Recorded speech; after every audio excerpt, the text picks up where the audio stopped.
नमस्कार, जय हिंद साथियों। स्वागत है आपका अपने क्लास एनएसपी एकेडमी में। साथियों आइए आज हम वर्ग को पढ़ने वाले हैं। तो यहाँ आज हम सीखेंगे इसके जितने भी बेसिक फंडा है उसको हम सीखेंगे। तो आइए आज अपने क्लास को स्टार्ट करें। तो यहाँ आप देख रहे हैं कि जैसे कि मैंने एक वर्ग को बना रखा है। तो वर्ग में क्या सब होता है इसको पहले हम जानेंगे, फिर इस पर हम जो है आधारित प्रश्न जो आएंगे उसको भी हम देखेंगे आगे।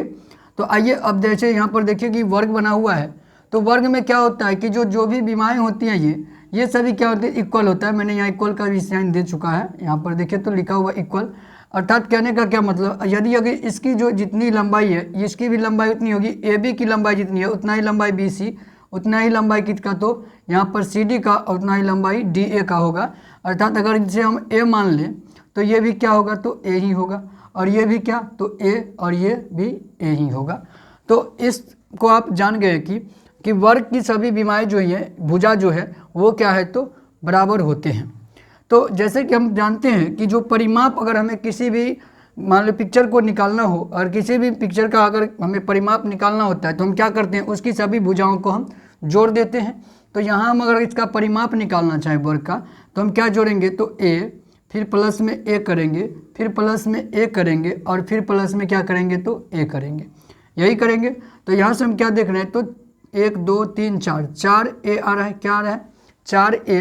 तो इसीलिए परिमाप को हम क्या कह सकते हैं, तो परिमाप को हम क्या कह सकते हैं, तो 4 ए लिखेंगे। परिमाप को क्या लिखेंगे, 4 ए।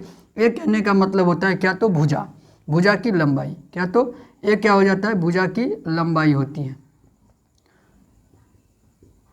भुजा की लंबाई होती है क्या, ए का, ए जो हम लिखे हैं इसका मतलब हो गया भुजा की लंबाई। तो परिमाप क्या आ गया, 4 ए। अब क्षेत्रफल की बात करें तो क्षेत्रफल में क्या होता है, तो क्षेत्रफल में होता है क्या, ए गुने ए, अर्थात क्या, तो ए स्क्वायर, क्या, तो ए स्क्वायर। हम इसको क्या कहते हैं, तो भुजा स्क्वायर, क्या, तो भुजा स्क्वायर, भुजा का वर्ग। ठीक, वर्ग का क्षेत्रफल क्या होता है, तो भुजा का वर्ग, भुजा स्क्वायर। अब एक कंडीशन ये आता है कि कभी कभी क्या होता है कि विकर्ण दे दिया जाता है और डायरेक्ट हमसे क्षेत्रफल पूछ लिया जाता है। विकर्ण दे दिया जाता है, विकर्ण कहने का मतलब क्या होता है कि ये जो यहाँ से जैसे ए से सी को मिला दें और बी से डी को मिला दें, तो ये क्या होता है, विकर्ण होता है। तो इसमें क्या होगा कि विकर्ण भी सेम ही रहेगा, विकर्ण भी क्या रहेगा, तो सेम ही रहेगा। अगर इसकी लंबाई मान लीजिए आप बी है, इसकी लंबाई बी है, तो इसकी भी लंबाई कितनी होगी, तो बी ही होगी।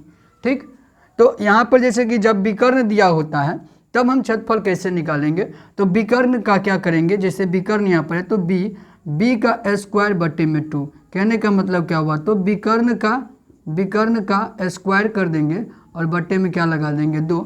तो जब विकर्ण दिया रहेगा तो विकर्ण से डायरेक्ट क्षेत्रफल कैसे निकालेंगे, तो विकर्ण स्क्वायर बट्टे में 2 करके हम इसका क्षेत्रफल निकाल सकते हैं। तो ये बेसिक चीज़ें आपको रिवाइज हो गया होगा। तो आइए अब हम प्रश्नों को देख लेते हैं कि इस पर प्रश्न कैसे किए जाते हैं, इससे आधारित प्रश्न कैसे होगा, तो उस प्रश्नों को भी हम हल करेंगे अभी। तो आप अंत तक बने रहें और अपना साथ देते रहें, और यदि आप हमारे चैनल पर नए हैं तो चैनल को सब्सक्राइब कर ले और बेल आइकन को दबा दें ताकि प्रत्येक क्लास का नोटिफिकेशन आपको मिलता रहे। तो आइए अब हम प्रश्न का बारी लाते हैं और प्रश्न को एक एक करके हल करने का प्रयास करते हैं और सीखते हैं कि इस पर किए गए प्रश्न को कैसे हम हल करेंगे। तो आइए प्रश्न 1 में देखिए क्या कहा गया है कि उस वर्ग की परिमाप क्या होगी जिसकी भुजा की लंबाई 8 सेमी है। तो वर्ग का परिमाप क्या होगा जब भुजा कितना दिया हुआ है, तो 8 सेमी। तो भुजा की लंबाई 8 सेमी दिया हुआ है, भुजा की लंबाई क्या है, तो 8 सेमी है, सीएम है। तो क्या पूछ गया है, तो परिमाप पूछा गया, हमसे क्या पूछा गया, तो परिमाप। तो अभी हमने देखा था कि परिमाप के लिए क्या हम सीखे थे, तो परिमाप बराबर क्या होता है, वर्ग का परिमाप, तो 4a यानी 4 गुना भुजा, 4 गुने भुजा, तो 4, और भुजा की लंबाई कितनी है, तो 8 cm। तो यहाँ से गुना करने के बाद 8 चौका 32 cm, कितना हो जाएगा, तो 8 चौके में 32 cm। तो यहाँ से क्या हो जाएगा, तो बी नंबर ऑप्शन इसका राइट आंसर हो जाएगा, 32 सेमी। ठीक, आइए प्रश्न 2 को देखिए क्या कहा गया है कि एक वर्ग की भुजा की लंबाई ज्ञात करें जिसका परिमाप 64 सेमी है। यहाँ पर क्या था कि भुजा की लंबाई दे दिया गया था और हमें परिमाप पूछा गया था पहले में, और दूसरे में क्या कहा गया है कि भुजा की लंबाई ही पूछ दिया गया है और परिमाप दे दिया गया है। तो हम ठीक इसी फार्मूला का प्रयोग करेंगे कि परिमाप बराबर क्या है, तो परिमाप बराबर दिया हुआ है कितना, 64, कितना, तो 64 cm दिया हुआ है परिमाप बराबर। लेकिन परिमाप का हम फार्मूला क्या पढ़े हैं, तो 4 गुने भुजा, क्या पढ़े, तो 4 गुने भुजा 4 × a, तो 4 गुने भुजा पढ़े हैं और इसके बराबर में क्या दिया है, तो 64 cm दिया है, यही दिया हुआ है। तो यहाँ से हम भुजा की लंबाई कैसे निकाल पाएंगे, तो भुजा बराबर अगर हम रख लेते हैं यहाँ, तो 4 इधर अगर गुना में है तो उधर जाने के बाद क्या हो जाएगा, तो भाग में, तो 64/4, तो 4 से अगर इसको हम विभाजित करें तो 4 से कितना हो जाए, 16 चौके 64, तो कितना आया, तो 16 cm। कितना आया भुजा की लंबाई, 16 cm आया भुजा की लंबाई, जो कहाँ है, तो डी नंबर ऑप्शन में। तो इसका राइट आंसर क्या हो जाएगा, डी नंबर ऑप्शन हो जाएगा। तो आप यहाँ से क्या भी सीखे कि परिमाप दिया रहे तो भुजा कैसे निकालेंगे, और जब भुजा रहे तो परिमाप कैसे निकालेंगे, और जब परिमाप रहे तो भुजा कैसे निकालेंगे। यहाँ पर भुजा से परिमाप और यहाँ पर परिमाप से भुजा निकालना हमने सीखा। आइए अब हम अगले प्रश्नों को देख लेते हैं कि वहाँ पर क्या किया गया है, क्या हमसे पूछा गया है। आइए प्रश्न 3 को पढ़िए, क्या दिया हुआ है, उस वर्ग का क्षेत्रफल क्या होगा जिसके भुजा की लंबाई 3.5 सेमी है। भुजा की लंबाई क्या है, तो 3.5 सेमी है और हमसे क्षेत्रफल पूछा गया है। तो हम अभी पढ़े थे क्या कि जब हम थ्योरी पार्ट को पढ़ रहे थे तो उसमें क्या पढ़े थे कि क्षेत्रफल क्या कैसे हम निकालते हैं। तो क्षेत्रफल बराबर क्या होता है, वर्ग का क्षेत्रफल क्या होता है, तो भुजा का स्क्वायर कर देते हैं, वर्ग कर देते हैं, तो उसका क्षेत्रफल निकल जाता है। तो भुजा की लंबाई दिया कितना है, तो 3.5 सेमी दिया हुआ है, तो इसका हम स्क्वायर कर देंगे। तो इसका स्क्वायर करने के बाद क्या आएगा, तो 5 से 25 और 3 चौके में 12.25 cm दिया हुआ है, तो सेमी में तो सेमी स्क्वायर, cm स्क्वायर। तो यहाँ से हम क्षेत्रफल निकालना जान गए कि क्षेत्रफल दिया रहेगा तो कैसे हम निकालेंगे, तो भुजा का स्क्वायर कर देंगे, भुजा की लंबाई जो है उसका हम स्क्वायर कर देंगे, तो क्या हो जाएगा, क्षेत्रफल निकल जाएगा। तो यहाँ से इसका आंसर क्या हो जाएगा, 12.25, जो सी नंबर ऑप्शन में, तो इसका right answer C number option हो जाएगा। आइए 4 नंबर प्रश्न को देखते हैं। तो क्या है कि एक वर्ग की भुजा ज्ञात करें जिसका क्षेत्रफल 169 वर्ग सेमी है। यहाँ पर क्षेत्रफल दे दिया गया, हमसे भुजा की लंबाई मांग लिया गया है। तो क्षेत्रफल दिया रहे और जब भुजा की लंबाई निकालना रहे तो फिर भी हम इसी फार्मूला का यूज करेंगे। भुजा दिया रहे तो क्षेत्रफल निकालना रहे, फिर भी क्षेत्रफल दिया रहे भुजा निकालना रहे तो फिर भी हमें क्या करना होगा, तो क्षेत्रफल बराबर भुजा स्क्वायर को हमें रखना होगा। तो यहाँ पर जैसे है क्या कि क्षेत्रफल क्या है, क्षेत्रफल दिया हुआ है कितना, तो 169, क्या, तो 169 सेमी स्क्वायर दिया हुआ है, वर्ग सेमी है तो cm स्क्वायर। ठीक, अब हम क्षेत्रफल बराबर जानते क्या हैं, क्या, तो भुजा स्क्वायर होता है। क्षेत्रफल बराबर क्या होता है, तो भुजा का स्क्वायर, तो 169, भुजा का स्क्वायर कितना दिया है, तो 169 cm स्क्वायर दिया हुआ है। अगर हम इधर स्क्वायर हटाएंगे तो उधर जाके क्या हो जाएगा, तो रूट लग जाएगा, रूट लगेगा तो यहाँ पर हम लिख सकते हैं इसको क्या, तो भुजा बराबर लिख सकते हैं रूट के अंदर में 169 cm स्क्वायर। तो यहाँ से क्या निकलेगा, 169 के लिए 13 और cm स्क्वायर के लिए क्या निकलेगा, तो cm, तो 13 cm, भुजा की लंबाई क्या निकल गया, तो 13 cm, जो दिया हुआ है कहाँ, तो बी नंबर ऑप्शन में। तो इसका राइट आंसर हो गया बी नंबर ऑप्शन 13 cm। तो अब हमने क्या देखा कि भुजा से क्षेत्रफल निकालना और क्षेत्रफल से भुजा निकालना, ये दोनों बातों को हमने देखा। तो आइए अब हम अगले तरह के प्रश्नों को देख लेते हैं। तो आइए प्रश्न 5 को देखिए, क्या है, एक वर्ग के विकर्ण की लंबाई 15√2 सेमी है तो वर्ग का क्षेत्रफल कितना होगा। और हमने इसको पढ़ा है, कहाँ पढ़ा है, तो जब हम थ्योरी पार्ट कर रहे थे तो वहाँ पर हम आपको बताए थे कि कभी कभी ऐसा होता है कि विकर्ण की लंबाई दे दी जाएगी और डायरेक्ट आपसे क्षेत्रफल पूछ लिया जाएगा। तब आप क्या करेंगे, तो जब विकर्ण की लंबाई दे दिया जाए और क्षेत्रफल डायरेक्ट पूछ लिया जाए वर्ग में, तो हम क्या करते हैं, तो वर्ग का क्षेत्रफल कैसे निकालते हैं, तो वर्ग का क्षेत्रफल तब क्या हो जाता है कि विकर्ण का स्क्वायर कर देते हैं, वर्ग कर देते हैं और बट्टे में क्या लगा देते हैं, तो 2 लगा देते हैं। तो डायरेक्ट हमारा क्या हो जाता है, वर्ग का क्षेत्रफल निकल जाता है। क्या निकल जाता है, तो वर्ग का क्षेत्रफल निकल जाता है। कब, जब हम डायरेक्ट क्या करते हैं, विकर्ण का स्क्वायर बटे में 2 कर देते हैं। तो विकर्ण दिया कितना है, तो 15√2, तो 15√2 का स्क्वायर और बटे में क्या हो जाएगा, तो 2। तो यहाँ से 15 का स्क्वायर क्या हो जाएगा, 225, और 2 अगर रूट में है तो इसका स्क्वायर करेंगे तो रूट से बाहर आ जाएगा 2 और बट्टे में क्या हो जाएगा 2, तो 2 से 2 यहाँ पर क्या हो जाएगा, कैंसिल आउट हो जाएगा, तो बच क्या जाएगा 225, 225 आ गया, यही इसका क्या हो गया, तो क्षेत्रफल हो गया।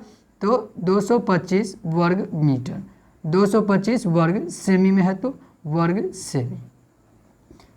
तो इस प्रश्न का आंसर क्या हो गया, 225 वर्ग सेमी, जो हम कहाँ देख पा रहे हैं, तो डी नंबर ऑप्शन में। तो इसका राइट आंसर क्या हो जाएगा, डी नंबर ऑप्शन 225 वर्ग सेमी।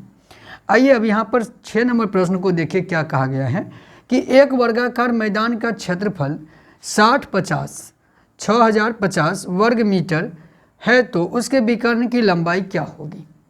तो यहाँ पर क्या किया गया है कि क्षेत्रफल दे दिया गया और हम डायरेक्ट क्या पूछ रहा है, तो विकर्ण पूछ रहा है। अब हम क्या करेंगे, क्षेत्रफल से हम भुजा निकालेंगे, फिर भुजा से विकर्ण निकालना पड़ेगा। तो इतना लंबा प्रोसेस करने की कोई जरूरत नहीं है। जब आपको यह पता ही है कि वर्ग का क्षेत्रफल विकर्ण स्क्वायर बटे में 2 होता है, तो आप इसी पर बैठा दीजिए, तो आपका बहुत जल्द विकर्ण निकल जाएगा। तो क्या होगा, तो क्षेत्रफल बराबर क्या हम देखते हैं, तो विकर्ण स्क्वायर क्या होता है, विकर्ण का स्क्वायर और बटे में 2। ठीक, तो क्षेत्रफल दिया कितना है, तो 6050 और बराबर में क्या है, तो विकर्ण स्क्वायर बटे में 2, यही है। तो अब हम अगर 2 को इधर गुना कर दें तो क्या हो जाएगा, 0, 5 दूनी 10, 10 और 1 और 6 दूना 12, कितना आया, तो यहाँ पर क्या आया, 1 2 1 0 0, इतना आ गया। और ये क्या है, तो विकर्ण स्क्वायर है, इसके बराबर में क्या है, तो विकर्ण का स्क्वायर, यही दिया हुआ है। अब विकर्ण का स्क्वायर हम निकाल लिए, तो विकर्ण बराबर क्या हो जाएगा, विकर्ण बराबर क्या हो जाएगा, तो इधर स्क्वायर हटने के बाद इधर क्या आ जाएगा, तो रूट लग जाएगा। तो ये चला जाएगा कहाँ, तो रूट के अंदर 1 2 1 0 0। तो यहाँ हम देखते हैं कि अगर 121 अगर हम रख लें, इसको हम क्या करें कि 121 को अगर हम निकालेंगे तो कितना हो जाएगा 11, और इधर 100 बच गया, तो 100 के लिए क्या हो जाएगा 10। तो हम क्या लिख सकते हैं इसको 110, क्या, तो 110 निकाले हैं, कितना निकल गया 110। बस देखिए आप कितना जल्दी विकर्ण को निकाल पाएँ कि आपको भुजा निकालने की कोई ज़रूरत है ही नहीं इसमें, तो आप डायरेक्ट विकर्ण निकाल पाए हैं। कितना, तो 110 मीटर में दिया हुआ है, तो ये क्या हो गया मीटर, 110 मीटर, जो कहाँ है, तो ए नंबर ऑप्शन में हमें देखने को मिल रहा है। तो इसका राइट आंसर क्या हो जाएगा, ए नंबर ऑप्शन 110 मीटर। तो इस जब वर्ग का क्षेत्रफल क्या था, तो 6050 था, तो इसका विकर्ण क्या हो गया 110 मीटर। ठीक, तो आइए अब हम अगले प्रश्नों को देख लेते हैं। आइए प्रश्न 7 को देखिए क्या है, यदि 2 वर्गों के क्षेत्रफल का अनुपात 4:9 हो तो उनके परिमापों में क्या अनुपात होगा। अब यहाँ पर देखिए अलग तरह का प्रश्न है, क्षेत्रफल का अनुपात 2 वर्ग है, 2 वर्ग है, उसमें क्षेत्रफल का अनुपात क्या दिया है 4:9 हो तो उनके परिमाप का अनुपात क्या होगा। तो इसको आप लंबा प्रोसेस में यदि आप ले जाते हैं तो पहले भुजा निकालेंगे, फिर उससे क्या करेंगे परिमाप निकालेंगे और फिर उसका अनुपात करेंगे। तो इतना करने की ज़रूरत नहीं होता है।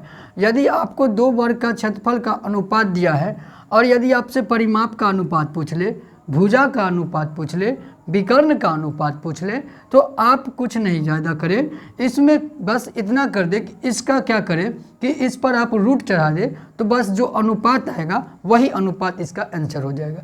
क्या कहा मैंने कि क्षेत्रफल का अनुपात दिया हो, क्या हो, क्षेत्रफल का अनुपात दिया हो और यदि आपसे परिमाप का अनुपात, भुजा का अनुपात या विकर्ण का अनुपात, इस तीनों में से कुछ भी पूछ दे तो आप बस इसका रूट निकाल दें।